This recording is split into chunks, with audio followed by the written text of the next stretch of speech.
Everyone. तो आज आप लोग के साथ में एक छोटी सी बात जो है वो जिक्र करने लगी हूँ कि इंसान अपनी नियत से वो हासिल कर लेता है जो अपने अमाल से नहीं कर पाता है। बेसिकली आप इस चीज को इस तरह से समझ सकते हैं, मैंने काफी वीडियोस में समझाया भी है। अब नियत की मिसाल आप इस तरह से ले लें। एक वाकया मैं आप लोग को बताती हूँ। देखिए, एक शख्स था जो कि गुजर रहा था रास्ते से, वहां पे उसको एक रेत का टीला दिखा। तो उसने अल्लाह सुब्हान व तआला से दुआ मांगी कि काश ये गंदुम होते और मैं इसको सारी मखलूक में तकसीम कर देता। तो अल्लाह सुब्हान व तआला से जब उसने ये दुआ मांगी तो अल्लाह सुब्हान व तआला ने कहा फरिश्तों से कि जो दुआ ये मांग रहा है इसका सवाब जो है वो इसको लिख दो, यानी कि इस रेत का सवाब जो है इसकी नियत के मुताबिक गंदुम का सवाब लिख दो कि इसने सारी लोगों को जो है वो गंदुम तकसीम किया है। सिर्फ उसने ये नियत की उस रेत को देख करके कि काश अगर ये रेत नहीं होती बल्कि गंदुम होते तो मैं सब में तकसीम करता, यानी कि गेहूं।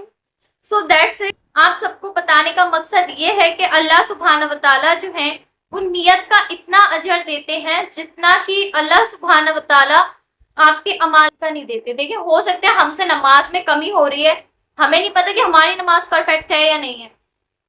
नमाज सब पढ़ते हैं, सबकी कोशिश यही होती है कि हम सब बेहतर नमाज पढ़ें, लेकिन कबूल करने वाली साथ अल्लाह सुब्हान व तआला की हमें नहीं पता कि उसमें हमसे कोई मिस्टेक ऐसी हो रही है या हम अपनी नमाज में परफेक्ट हैं या नहीं है। ये सारे मामला अल्लाह सुब्हान व तआला के हैं। लेकिन जब इंसान की नीयत अच्छी होती है, हम एक बंदा है जो नमाज को पढ़ रहा है सिर्फ इसलिए कि उसको अपनी हर विश जो है वो पूरी करवानी है, हर दुआ जो है वो कबूल करवानी है, और एक इंसान जो है वो नमाज को इस नियत के साथ में पढ़ रहा है कि मैंने जो है सुब्हान व तआला से जन्नत मांगनी है, लोगों के लिए उम्मत की मगफरत मांगनी है।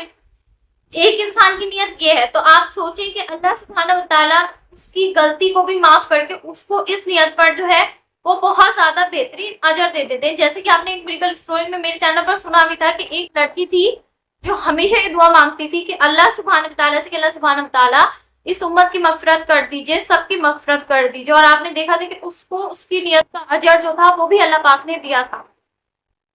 हमेशा अपनी नियत को जो है वो क्लीन रखें, कभी किसी से छीनने की कोशिश ना करें। अगर आपकी कोई चीज, मैंने पहले भी बताया, अगर आपकी मिसाल के तौर पर कोई चीज थी जो उसको आप कभी लाइफ में नहीं खोना चाहते थे, हर सूरत हाल में आपको वो चीज चाहिए थी और वो चीज आपसे दूर हो गई है, आपने वहां पर सब्र करना है और अल्लाह पाक से ये दुआ करनी है कि अल्लाह सुब्हान व तआला मैं आपकी रजा में राजी हूँ, आपने मुझसे कुछ छीन लिया, इसमें भी आपकी कोई मसलिहत थी, बेशक मैं आपकी रजा में राजी हूँ, मैं सब्र करूंगी या सब्र करूंगा।